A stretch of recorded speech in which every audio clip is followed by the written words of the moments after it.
নলমুড়ি গ্রামীণ হসপিটালে আসলাম আমি, ভাঙড় 1 নম্বর ব্লকের মধ্যে এটা পড়ে। হসপিটালের পরিস্থিতি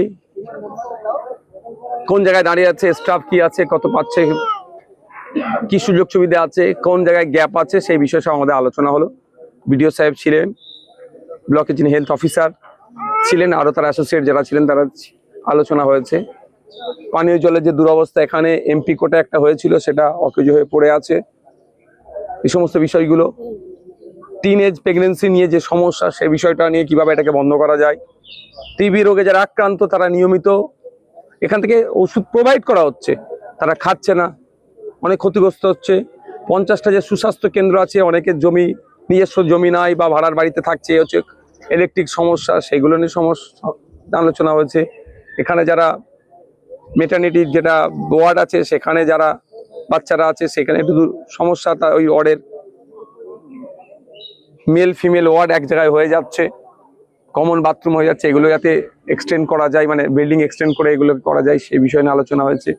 এখানে সিজার হয় না, যা নর্মালে, নালে সিজারের প্রশ্ন হলে রেফার করে দেয়, ফলে সমস্যা হয়, যেখান থেকে প্রায় 30 কিলোমিটার দূরে যেতে হয়। সেই বিষয়টা কিভাবে সুরাহা করা যায়, আনুষঙ্গিক বিষয় নিয়ে আলোচনা হয়েছে। বেশ কিছু দাবি দাবা উঠে এসছে, এবং কর্মচারীদের ক্ষেত্রেও, নিয়োগের ক্ষেত্রেও যেগুলো যা ছিল, সেগুলো নিয়ে অনেক আলোচনা হয়েছে, ফ্রুটফুল আলোচনা হয়েছে। আগামী দিনে এই নলমুড়ি ব্লক হসপিটালটাকে, যেটা গ্রামীণ হসপিটাল থেকে আমরা আরো উন্নততর কিভাবে করা যেতে পারে, সেই নিয়ে চর্চা হয়েছে। এখানে শুধু ভাঙড়ের মানুষ নয়, ক্যানিং পূর্ব পশ্চিম প্রায় 6টা আশপাশের বিধানসভার মানুষ এখান থেকে প্রথম ট্রিটমেন্ট নেওয়ার চেষ্টা করে। ফলে এখানে যদি হেভি ট্রিটমেন্টের আমরা একটা অ্যারেঞ্জ করতে পারি, প্রায় 30 বিঘা জমি আছে হসপিটালটা, আগামী দিনে এটা সরকার চাইলে মেডিকেল কলেজও করতে পারে। আর একটা যেটা বিষয়, এই জমি, এই হসপিটালের জমি অনেক নাকি অবৈধ দখল হয়ে যাচ্ছে, অবৈধ, সেগুলোকে উদ্ধার করারও কথা আজকে আলোচনা হয়েছে। কারণ হসপিটালের জমি কোনো কথাই হবে না, হসপিটালের জমি হসপিটালের কাজে ব্যবহার হবে। এখানে যদি 30 বিঘা জমি আছে, সেটা যদি সবাই মেডিকেল কলেজ হবে, তাহলে কলকাতায় হাজিকর চিত্তরঞ্জনে আর ছুটে যেতে হবে না, সব ট্রিটমেন্ট এখানে হবে। তো সেই জমিগুলো উদ্ধারের আলোচনা হয়েছে।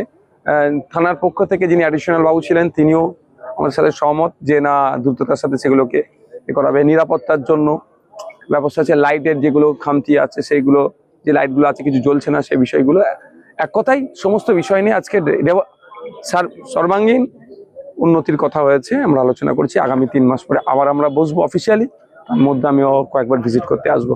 ভাইজান, যে সাধারণ মানুষ যে এখানে আসলে একেবারে যে সিজারের কথা আপনি বললেন, তবে সিজার নিয়ে এবারে কি পরবর্তীবারে কি এটা চালু হবে?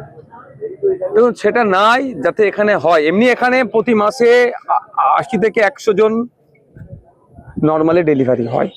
যদি কারো সিজারের প্রয়োজন হয়, তাহলে এখানে সেটা পাচ্ছে না, তাদেরকে দূরে চলে যেতে হচ্ছে, না প্রাইভেটে যেতে হচ্ছে। গরিব মানুষ প্রাইভেটে না যেতে পারলে তাদেরকে দূরে যেতে হচ্ছে কলকাতায়।